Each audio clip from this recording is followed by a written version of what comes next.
ছাত্ৰছাত্ৰীসকল তোমালোকৰ যে talent search exam এই টেলেণ্ট চাৰ্চ এক্সামৰ কাৰণে ইতিমধ্যে আমি এখন ইবুক প্ৰস্তুত কৰিছোঁ। কোনো ছাত্ৰছাত্ৰী ল'ব বিচাৰে ল'ব পাৰে, মাত্ৰ ৩৫ টকা পে'মেণ্ট কৰিলে হ'ল। ছাত্ৰছাত্ৰীসকল হোৱাটছএপ নম্বৰত তোমাৰ নামটো, ক্লাছটো আৰু ডিষ্ট্ৰিক্টখনৰ নাম দি দিলে হ'ল। তোমালোকে এনেকৈ লিখিলে হ'ব টেলেণ্ট চাৰ্চ এক্সাম ক্লাছ 9 বুলি লিখিলে তোমালোকে ইবুকখন লাভ কৰিব পাৰিবা, মাত্ৰ ৩৫ টকা এটা পে'মেণ্ট কৰিলে।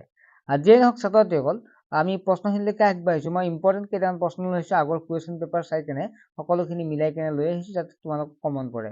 এইটো চাবা, ভাৰত আৰু পাশ্চাত্যৰ মাজত সাগৰীয় পথ আৱিষ্কাৰ কৰা প্ৰথম পৰ্তুগীজ নাবিকজন কোন হৈছে? Vasco da Gama. এইটো ছ'চিয়েল চায়েন্সৰ কুৱেশ্যন এইকেইটা। ভাস্কো দা গামা কেতিয়া আৰু ক'ত ভাৰতত প্ৰথম প্ৰৱেশ কৰিছিল? সেইটো হৈছে 1498 খ্ৰীষ্টাব্দত দক্ষিণ ভাৰতৰ কলিকত বন্দৰত পোনপ্ৰথমে। এইকেইটা প্ৰশ্ন প্ৰায় আহি থকা দেখা গৈছে আগে পিছে। জলপথেৰে পৃথিৱী প্ৰদক্ষিণ কৰিবলৈ সামৰ্থ্য হোৱা ইংৰাজী নাবিকজনৰ নাম কি হৈছে? Francis Drake. ভাৰতভূমিত পোনপ্ৰথমে কোন ইংৰাজ নাবিকে অনুমতি পত্ৰ লৈ প্ৰৱেশ কৰিছিল? জন মিল্ডন হল। ইংলিছ ইষ্ট ইণ্ডিয়া কোম্পানীয়ে কেতিয়া গঠন কৰা হৈছিল? গঠন হৈছিল 1600 খ্ৰীষ্টাব্দত ইংলিছ ইষ্ট ইণ্ডিয়া কোম্পানী গঠন হৈছিল। ইষ্ট ইণ্ডিয়া কোম্পানী ভাৰতত থিতাপি লোৱাৰ দুটা উদ্দেশ্য কি হ'ব? এক নম্বৰ হৈছে ভাৰতৰ লগত বেহা ব্যৱহাৰ কৰা আৰু ইংৰাজ শাসন প্ৰতিষ্ঠা। ইয়াত প্ৰশ্ন এনেকুৱা আহিব পাৰে যে তলৰ কোনটো ইষ্ট ইণ্ডিয়া কোম্পানীয়ে থিতাপি লোৱাৰ উদ্দেশ্য? ইয়াত দুটাৰ ভিতৰত এটা দিব, তেতিয়াহ'লে তোমালোকে ক'ব পাৰিবা। ইংৰাজৰ বাণিজ্য কেন্দ্ৰটো ক'ত আৰু কেতিয়া আৱিষ্কাৰ হৈছিল? গতিকে MCQ আহিব যিহেতু, তথাপিও তোমালোকে জানি থোৱা 1611 খ্ৰীষ্টাব্দত স্থাপিত হৈছিল ভাৰতৰ মছলিপট্টত হ'ব। ফৰ্ট উইলিয়াম কি? ফৰ্ট উইলিয়াম হৈছে এটা বাণিজ্যিক কেন্দ্ৰৰ নাম। প্ৰাচীন ভাৰতত ব্ৰিটিছ শাসকৰ সময়ছোৱাত দুটা মূল ভাগত ভগ পৰি সেই সময়ছোৱা উল্লেখ কৰি লিখা।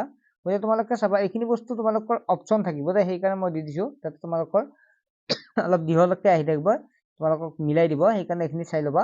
মোগল সাম্ৰাজ্যৰ পতনৰ পৰা আৰম্ভ কৰি 1857 খ্ৰীষ্টাব্দত চিপাহী বিদ্ৰোহলৈকে প্ৰাচীন ভাৰতৰ ব্ৰিটিছ শাসনৰ সময়ছোৱাৰ মূল ভাগ দুটা। 1858 খ্ৰীষ্টাব্দৰ পৰা 1947 খ্ৰীষ্টাব্দত ভাৰতীয় হাতত সমতা হস্তান্তৰলৈকে। ভাৰত চৰকাৰৰ আইন কোনে কেতিয়া প্ৰণয়ন কৰিছিল? 1858 চনৰ 2 আগষ্ট তাৰিখে ব্ৰিটিছ সংসদে ভাৰত চৰকাৰৰ আইন প্ৰণয়ন কৰিছিল। ভাৰতীয় পৰিষদ আইন কেতিয়া প্ৰণয়ন হৈছিল? সেইটো হৈছে ভাৰতীয় পৰিষদ আইন ব্ৰিটিছ সংসদে প্ৰণয়ন কৰিছিল। ভাৰতত ব্ৰিটিছ সাম্ৰাজ্যবাদ প্ৰতিষ্ঠাৰ পথ সুগম কৰি তোলা ইষ্ট ইণ্ডিয়া কোম্পানীৰ আটাইতকৈ উল্লেখযোগ্য ব্যক্তিজন কোন হৈছে? Robert Clive. ভাৰতীয় অসামৰিক সেৱা পৰীক্ষাত উত্তীৰ্ণ হোৱা প্ৰথম অসমীয়া কোন আছিল? তেখেত আছিল আনন্দৰাম বৰুৱা। কোন চনত কোম্পানীৰ মুদ্ৰাৰ পৰা মোগল সম্ৰাটৰ নামটো আঁতৰাই দিয়া হৈছিল? সেইটো হৈছে 1835 চনত কোম্পানী মুদ্ৰাৰ পৰা মোগল সম্ৰাটৰ নামটো আঁতৰাই দিয়া হৈছিল।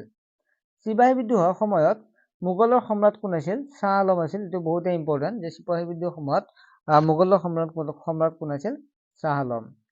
ভাৰতৰ প্ৰথম ভাইচৰয় কোন আছিল? লৰ্ড কেনিং হৈছে ভাৰতৰ প্ৰথম ভাইচৰয়। ভাৰতীয় জাতীয়তাবাদৰ উন্মেষণৰ প্ৰথম বা প্ৰধান কাৰণটো কি? সময় উল্লেখ কৰি লিখা।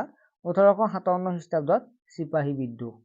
ছাত্ৰ-ছাত্ৰীসকল, আশা কৰোঁ তোমালোকে বুজি পাইছা। যিমানখিনি পাৰোঁ চেষ্টা কৰিছোঁ আৰু চেষ্টা কৰি যাম তোমালোকৰ ইম্পৰ্টেণ্ট যাতে তোমালোকৰ পৰীক্ষাত পৰে। আজিয়ে নহওক, নেক্সট এটা ভিডিঅ'ত লগ পাম। চেনেলটো ছাবস্ক্ৰাইব কৰি ৰাখিবা। ইউটিউব চেনেলৰ জৰিয়তে ভালেখিনি তোমালোকক সহায় কৰিম আৰু তোমালোকে ইবুকখনলৈ ল'ব পাৰিবা। ইয়াৰ উপৰিও ক্লাছ 9ৰ এটা টেক্সৰ ক্লাছ হৈ আছে, বহুতে নাজানে কাৰণে অৱগত কৰিছোঁ। মাত্ৰ 100 টকা পে'মেণ্ট কৰিলে বছৰেকীয়া পৰীক্ষালৈকে তোমালোকে পঢ়িব পাৰিবা। যিসকল ছাত্ৰছাত্ৰী ইচ্ছুক হয় তোমালোকে টেক্সৰ ক্লাছ কৰিম বুলি এটা SMS দিলে হ'ল। ঠিক আছে, বাই।